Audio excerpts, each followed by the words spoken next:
জোরে লা ইলাহা ইল্লাল্লাহ, লা ইলাহা ইল্লাল্লাহ, লা ইলাহা ইল্লাল্লাহ। আওয়াজটা একটু পরিষ্কার করা যায় না? একটু পরিষ্কার করা যায়? একটু বাড়ান, একটু পরিষ্কার করেন, আওয়াজটা ক্লিয়ার না। লা ইলাহা ইল্লাল্লাহ, লা ইলাহা ইল্লাল্লাহ, লা ইলাহা ইল্লাল্লাহ, লা ইলাহা ইল্লাল্লাহ মুহাম্মাদুর রাসূলুল্লাহ সাল্লাল্লাহু আলাইহি ওয়াসাল্লাম। মাতাজিহাট বড় কাবলা এলাকাবাসী ও যুবক ভাইদের উদ্যোগে আয়োজিত আজকে তাফসিরুল কোরআনুল মাহফিলের সম্মানিত সভাপতি জনাব জাহিদুল ইসলাম সাহেব, সহসভাপতিত্ব করিতেছেন মোহাম্মদ আব্দুর রাজ্জাক সাহেব এবং প্রধান মেহমান হিসেবে রয়েছেন সুলতান মাহমুদ উজ্জ্বল সাহেব এবং অত্র এলাকা থেকে আগত সকল দিনী মুসলমান ভাই এবং বোনেরা সকলকে জানাই আমার পক্ষ থেকে আন্তরিক মুবারকবাদ। আল্লাহ তাআলার অশেষ মেহেরবানি যে আল্লাহ তাআলা আজকে আমাদেরকে একটা দিনী মজলিসে আসার, কিছু কথা বলার এবং শোনার তৌফিক দান করলেন। এই জন্য শুকরিয়াতান বলছি আলহামদুলিল্লাহ। আজকে আমার আলোচনার বিষয় হলো কিয়ামতের ভয়াবহতা। কিয়ামতের ভয়াবহতা। আলোচনাটা বোঝার আগেই আমাদের সহজার্থে আমরা সকলেই আমাদের বিবেক খাটিয়ে একটু চিন্তা করি। একদিন আমরা দুনিয়াতে ছিলাম না, আজকে আমরা দুনিয়াতে আছি, আবার কিছুদিন পরে দুনিয়াতে থাকবো না, এটাই বাস্তবতা। তাহলে যেই মালিক আমাদেরকে দুনিয়াতে পাঠালেন অবশ্যই একটা মিশন দিয়ে আমাদেরকে দুনিয়াতে পাঠিয়েছেন। এই জন্য আমরা কিছুক্ষণ সময়ের জন্য একটু চিন্তা করি তো, আচ্ছা পৃথিবীর শুরুতে যারা ছিল, যত মানুষ ছিল, কত ধনী মানুষ ছিল, কত শক্তিধর মানুষ ছিল, নমরুদ, ফেরাউন, কানুন, আজকে তারা দুনিয়াতে কিন্তু নেই। অনুরূপভাবে আমরাও কিন্তু দুনিয়াতে থাকবো না। একটু চিন্তা করি, আমরা কিছুদিন পরেই আমাদের যেখানে চলে যেতে হবে, অনন্তকাল যেখানে থাকতে হবে, একটু ভিতরে কল্পনা করেন যে ধরেন একদিন আমার দুইটা চক্ষু বন্ধ হয়ে গেল।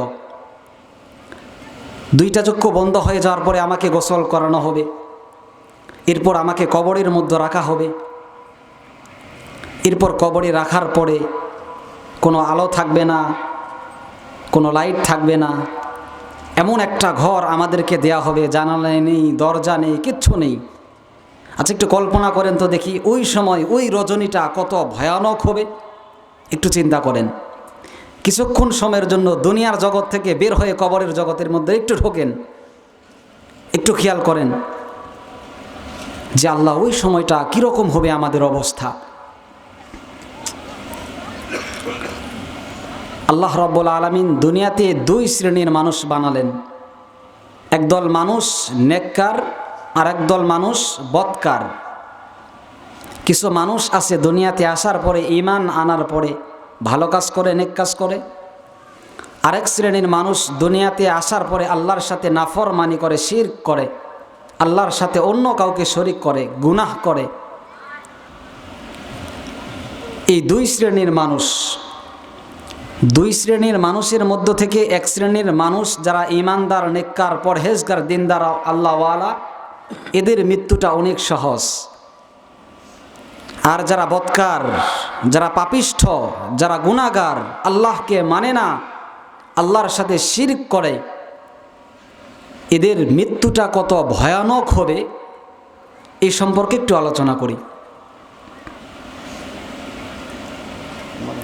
যেই দিন এই পাপিষ্ঠ মানুষেরা দুনিয়া থেকে বিদায় নেবেন, ওই দিনের কিছু ভয়াবহতা। আল্লাহ তাআলা মালাকুল মাউতকে ডাক দিবেন। মালাকুল মাউতকে ডাক দেওয়ার পরে বলবেন, মালাকুল মাউত যাও অমুক বান্দার প্রাণটা কবজ করে নিয়ে এসো।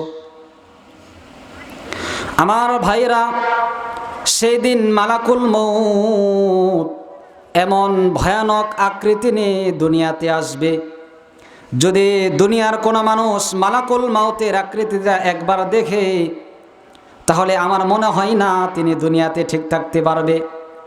হাদিসের মধ্যে আসছে মালাকুল মাউত তিনি বিশাল বড় দেহের অধিকারী নিয়ে 12টা চক্ষু বিশিষ্ট 12টা চক্ষু নিয়ে দুনিয়াতে আসবেন। তার হাতে থাকবে আগুনের একটা মশাল, কাঁটাযুক্ত লোহার কাঁটাযুক্ত একটা মশাল, এখানে আগুন দাউ দাউ করে জ্বলতে থাকবে। মালাকুল মাউত যখন এই আগুনের মশাল নিয়ে দুনিয়াতে আসবে, তার সঙ্গে আরও 500 ফেরেশতার বহর তার সঙ্গে দুনিয়াতে আসবে। সকলের হাতে থাকবে আগুনের একটা করে মশাল। মালাকুল মাউত এরকম ভয়ানক আকৃতি নিয়ে যখন ওই বান্দার প্রাণ কবজ করার জন্য চলে আসবে, বান্দা মালাকুল মাউতকে দেখার পরে সঙ্গে সঙ্গে ভয়ে থরথর করে কাঁপতে থাকবে। বান্দা তখন এই ভয়ানক দৃশ্য দেখে ছটফট ছটফট ছটফট করতে থাকে। দেখবেন যারা মুরব্বী আছেন আপনারা দেখেছেন, যখন কোনো মানুষ মারা যায় তার সামনে যদি গিয়ে দেখেন তাহলে দেখবেন ওই মানুষটা, ওই বৃদ্ধ বাবাটা কীরকম ছটফট করে। মৃত্যুর যন্ত্রণা কত ভয়ানক, কত ভয়ানক।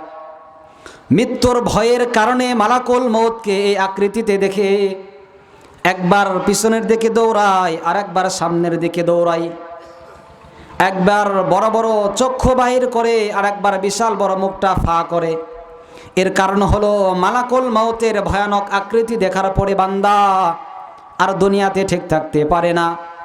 বান্দা শুধু ছটফট করে আর বলে, আল্লাহ এর থেকে আমাকে পানা দাও, এর থেকে আমাকে পানা দাও।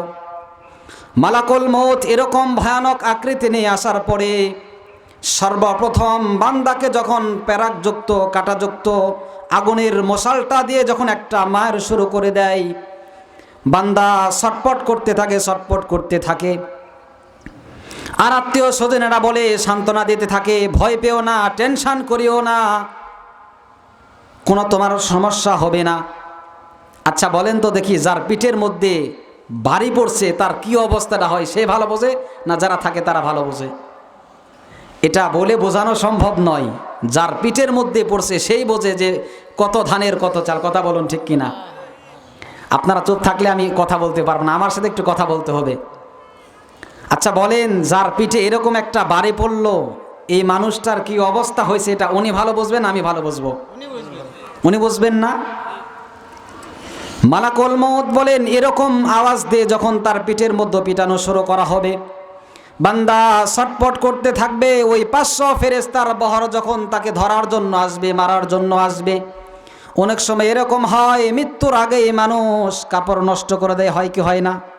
এই এলাকায় মনে হয় না? আমি কতবার দেখছি এই বয়সেই অনেক মানুষকে দেখছি যে মৃত্যুর আগে এরকম কাপড় নষ্ট হয়ে যায়, পেশাব করে দেয়। কারণ কি?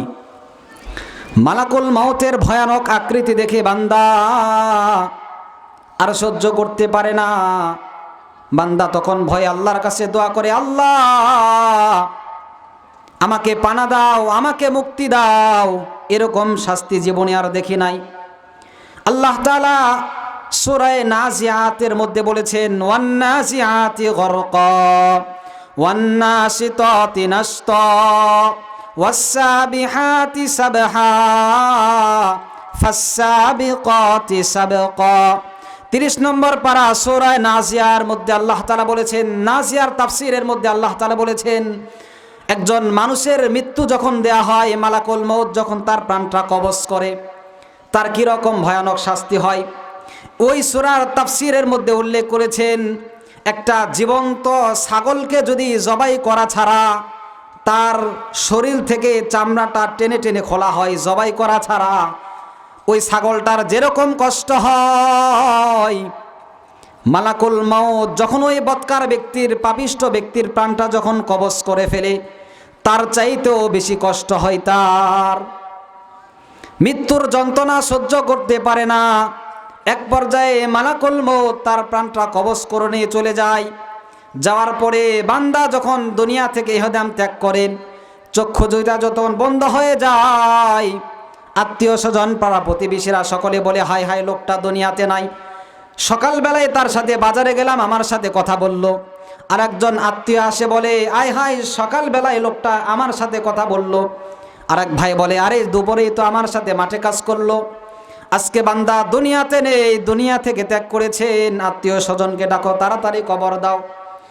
এরপর যখন মানুষটাকে কবরের মধ্যে রাখা হয়, কবরের মধ্যে রাখার পরে কবর যে কি ভয়ানক জায়গা, কত শাস্তির জায়গা।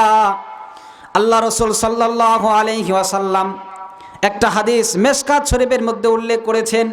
আল্লাহ রসুল সাল্লাল্লাহু আলাইহি ওয়াসাল্লাম বলেছেন, ওয়াইদা উদিয়াল মাইয়িতা, যখন মাইয়িতকে কবরের মধ্যে রাখা হয়, বৎকার মাইয়িতকে, আল্লাহ রসুল বলেন, মালাকানে আসওয়াদানে আজরুকান। রাসূলুল্লাহ সাল্লাল্লাহু আলাইহি ওয়াসাল্লাম বলেন, যখন বৎকার বান্দাকে, পাপিষ্ঠ বান্দাকে কবরের মধ্যে রাখা হয়, সঙ্গে সঙ্গে দুইজন ফেরেশতা কবরের মধ্যে চলে আসে, যাদের আকৃতি এত ভয়ানক, মাথা থেকে চুলগুলো পা পর্যন্ত বয়ে বয়ে চলে আসে। মালাকানে, দুইজন ফেরেশতা, আজরুকান, চোখগুলো কয়লার মতো কালো কুসকুসে খয়েরে কালার, আসওয়াদান, কালো কুসকুসে, আজরুকান, চোখগুলো কয়লা বিশিষ্ট, এমন দুইজন ফেরেশতা কবরের মধ্যে চলে আসে। আসার পরে বান্দাকে কবর থেকে উঠানোর পরে বলে, বান্দা কুম বিইজনিল্লাহ, কবর থেকে উঠে যাও। বান্দাকে কবরের মধ্যে বসানোর পরে বান্দা কে প্রশ্ন করে, মান রব্বুকা ওয়া মান দীনুকা ওয়া মান হাদার রাজুল আল্লাযী বুইসতা ইলাইকা।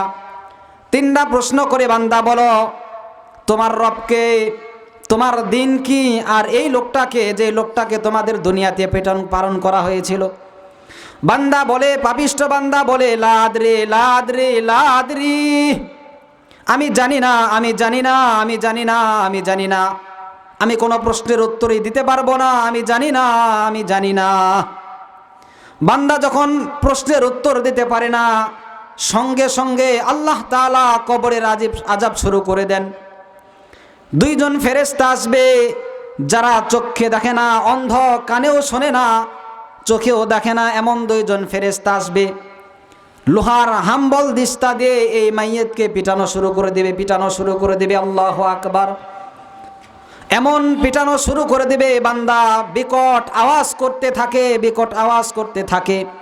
আল্লাহ রসুল সাল্লাল্লাহু আলাইহি ওয়াসাল্লাম বলেছেন, যদি কোনো পৃথিবীর মানুষ ওই কবরের আযাবকে দেখত, যদি কোনো বান্দা মানুষের কবরের আযাবকে দেখত, তাহলে কোনোদিনও মানুষকে কবরের মধ্যে দাফন করত না। শাস্তিটা এত ভয়ানক হবে, যদি কোনো মানুষ দেখত, তাহলে মানুষদেরকে দুনিয়াতে রেখে দিত, মৃত্যুর পরে তাকে কবরের মধ্যে রাখত না। তবে মানুষেরা এই শাস্তি দেখতে পারে না, কারণ কি, এর একটা রহস্য। বিজ্ঞানীরা কত চিন্তা করেছে, কত উন্নত প্রযুক্ত, পৃথিবীর এক প্রান্ত থেকে আর এক প্রান্তর খবর নিতে পারে, কথা বলুন ঠিক কিনা। কিন্তু মাত্র 3.5 হাত মাটির নিচে কি হয় বলতে পারে না, কথা বলুন ঠিক কিনা। কিয়ামত পর্যন্ত মানুষ 3 হাত মাটির নিচে কি হতে পারে এই যন্ত্র আবিষ্কার করতে পারবে না। এর একমাত্রই কারণ, আল্লাহ তাআলা জানিয়ে দেয়, বান্দা, ওই বান্দা যদি কবরের আযাবকে দেখতো, তাহলে কোনোদিনও মানুষকে কবরের মধ্যে দাফন করতো না। যদি কবরের মধ্যে দাফন না করে মানুষদেরকে যদি দুনিয়াতে রেখে দেয়, তাহলে দুনিয়াটা পচে গলে দুর্গন্ধ ছড়ে যাবে, দুনিয়াতে বসবাস করা যাবে না, কথা বলুন ঠিক কিনা। এই একটা রহস্যের কারণে আল্লাহ তাআলা কবরের আযাবগুলোকে মানুষদেরকে দেখায় না, মানুষদেরকে দেখায় না। পৃথিবীর মধ্যে 2 শ্রেণীর প্রাণী ছাড়া সকলেই কবরের আযাবের কথা বুঝতে পারে। একটা হলো মানুষ, আরেকটা হলো জিন জাতি। এই 2 শ্রেণীর মানুষ ছাড়া সকলেই কবরের আযাব কথা শুনতে পারে, বুঝতে পারে। এই জন্য দেখবেন, যদি কোনো মাইয়িতকে, পাপিষ্ঠ মাইয়িতকে কবরের মধ্যে রাখা হয়, রাখার পরে যদি কোনো চতুষ্পদ জন্তুকে, গৃহপালিত পশুকে তথা গরু ছাগলকে যদি কবরের মধ্যে, কবরের পাশে বাঁধা হয়, তাহলে দেখবেন গরুটা ছোটাছুটি করে না।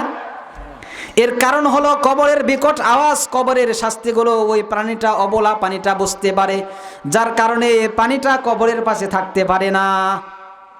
কিন্তু মানুষ এবং জিনজাতি কবরের আযাবগুলোকে দেখতে পারে না, এই জন্য তারা কবরের মধ্যে মানুষকে দাফন করে।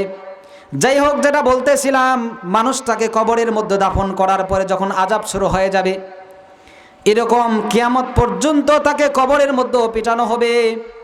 2 নাম্বার শাস্তি, আল্লাহ তাআলা কবরকে বলবেন, ও কবর বান্দা, তুমি তাকে এমনভাবে চাপ দাও 2 পাশের হাড্ডিগুলো যেন ভেঙে তছনছ হয়ে যায়।